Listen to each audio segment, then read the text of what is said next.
આપ સર્વોને હેતપૂર્વક જય શ્રી સ્વામિનારાયણ। આજની સત્સંગ કથા વાર્તા નિજ મંદિર સાવરકુંડલા। પવિત્ર માઘ માસ વિશેષ। આજે આપણે સત્સંગ કથા વાર્તા અંતર્ગત શ્રી વેદરસ કથા સાંભળશું। નારાયણ ભગવાન અને વિષ્ણુ ભગવાન ના રથનું વર્ણન કરે છે કે તે રથ કેવો છે?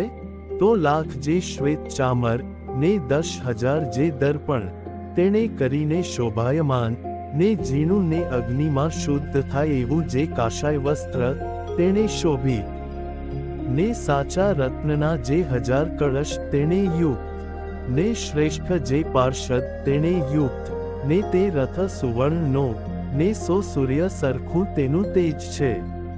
એવો જે રથ તે ઉપર નારાયણ બેઠા છે તે કેવા છે?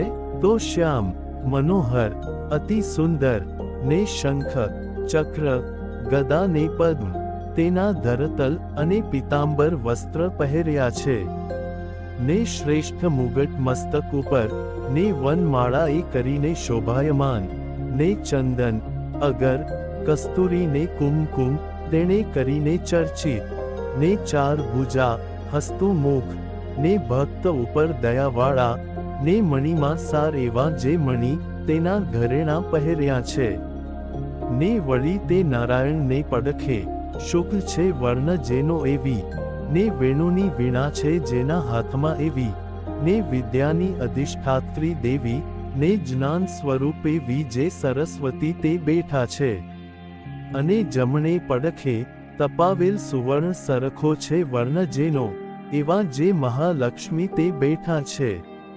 એવા જે નારાયણ તે શ્રી કૃષ્ણની મૂર્તિને વિશે લીન થઈ જાય છે। વિષ્ણુ પણ સુવર્ણના રથ ઉપર બેસીને લક્ષ્મી એ સહિત શ્રી કૃષ્ણ ભગવાનના દર્શને આવે છે। તે વિષ્ણુ કેવા છે? તો જગતના પતિ ને 4 ભુજાએ યુક્ત ને વનની માલાએ યુક્ત ને પીતાંબર વસ્ત્ર પહેરીને શોભાયમાન છે ને કાનિક હસે છે ને મનોહર ને સર્વે ઘરેણા એ યુક્ત ને કોટી સૂર્ય સરખી કાંતિએ યુક્ત છે।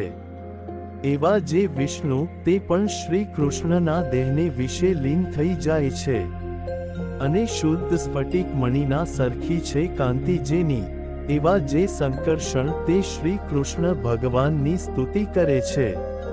નર નારાયણ પણ એ ગોલોકને વિશે શ્રી કૃષ્ણ ભગવાનના દર્શન કરવા આવે છે। તે આવીને શ્રી કૃષ્ણ ભગવાનને વિશે લીન થાય છે। વળી 1000 પૈડા એ યુક્ત ને મનના સરખા વેગવાળો ને મધ્યાહનના સૂર્ય સરખો ને 4 યોજન પહોળો ને 50 યોજન ઊંચો ને સૂર્ય સરખા 100 મંદિર તેણે યુક્ત એવો જે રથ તે ઉપર બેસીને પોતાના દીકરા જે શ્યામ કાર્તિક ને ગણેશ તેણે સહિત પાર્વતી તે ગોલોકને વિશે શ્રી કૃષ્ણ ભગવાનના દર્શન કરવા આવે છે ને રથ ઉપરથી ઉતરીને સિંહના ઉપર બેસીને ભગવાનના દર્શન કરે છે।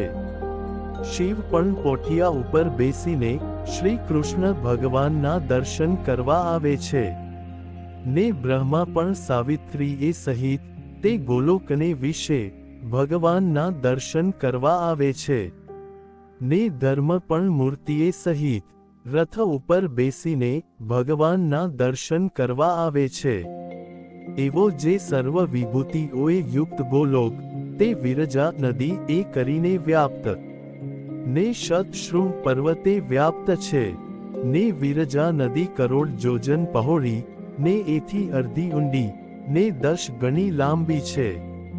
અને એવો જે ગોલોક તેને જમણે પડખે વૈકુંઠ છે તે કરોડ યોજનમાં વિસ્તારવાન છે ને ગોલોકને ડાબે પડખે 50 કરોડ યોજન હેઠો કૈલાશ છે તે કરોડ યોજનમાં વિસ્તારવાન છે ને એ ત્રણેય લોક આત્માની પેઠે નિત્ય સનાતન ને અનંત કોટી બ્રહ્માંડની સામગ્રી એ યુક્ત ને માયામય છે અને શ્રી કૃષ્ણ ભગવાનની યોગ માયાએ કરીને નિર્મિત છે।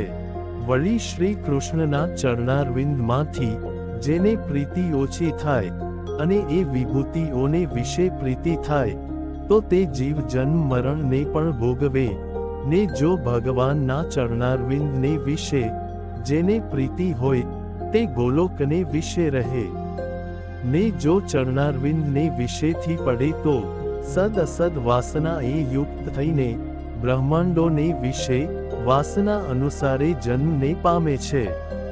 તે અસદ વાસના નિર્મિત જે લોક તેને કહીએ છીએ. હે પરમહંસો, પૃથ્વીનું જે મંડળ, તે રૂપ જે કમળ, તેના ડોળા જે સપ્તદ્વીપ, ને આવરણે સહિત જે આ બ્રહ્માંડ, તેવા અસંખ્ય બ્રહ્માંડોના જે સમૂહ, તે અક્ષર બ્રહ્મના રોમને વિશે અણુની પેઠે જણાય છે.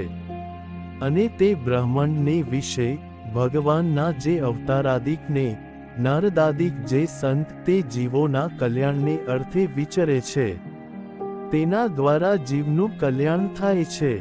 તે સારું એ બેને વિશે પ્રીતિ રાખવી, ને એ બે વિના બ્રહ્માંડને વિશે જે પદાર્થ તે જન્મ મરણના હેતુ છે, તે સારું એમને વિશે પ્રીતિ ન રાખવી. પ્રીતિ તો એક નારાયણના ચરણારવિંદને વિશે જ રાખવી.